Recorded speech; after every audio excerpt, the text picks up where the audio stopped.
تبلیغی جماعت کا 6 نمبر کون بتائے گا؟ اچھا چلو ٹھیک ہے، کھڑے ہو جاؤ۔ کلمے کا اسٹیئرنگ پکڑ کے نمازی باڈی والا گاڑی بنا کر علم کی روشنی میں ذکر کی سیٹوں پر اکرام سے امت کو بٹھانا ہے، اخلاص کے ساتھ اس گاڑی کو چلانا ہے۔ دنیا میں جتنے انسان موجود ہیں اور قیامت تک پیدا ہونے والے انسان، ان سب کو جنت میں لے جانا ہے۔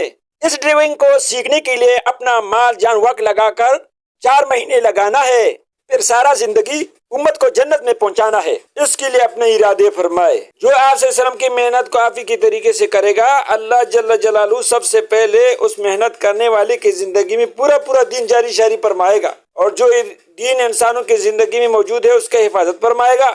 جو دین انسانوں کی زندگی سے نکل چکا ہے اس کو وجود عطا فرمائے گا، اور جن لوگوں کو اب تک ہدایت نہیں ملی ہے اس کو اللہ پاک ہدایت عطا فرمائے گا۔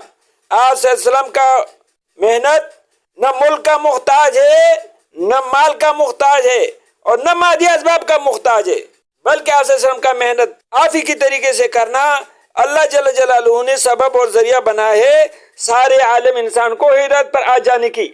اس دعوت والے کام سے کوئی اونچا کام نہیں ہے۔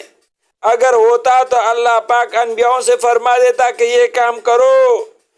جنت میں انبیاء کے ساتھ کرسیوں پہ بیٹھے ہوں گے، لوگ پوچھیں گے یہ کون سا لوگ ہے؟ نہ انبیاء ہے نہ شہداء ہے۔ فرمائے گا یہ وہ لوگ ہیں جنہوں نے آپ صلی اللہ علیہ وسلم کے بعد آپ صلی اللہ علیہ وسلم کے غم اور درد والا کام اپنا کام سمجھ کے کیا ہے، دعوت والا انبیاء والا کام کیا ہے۔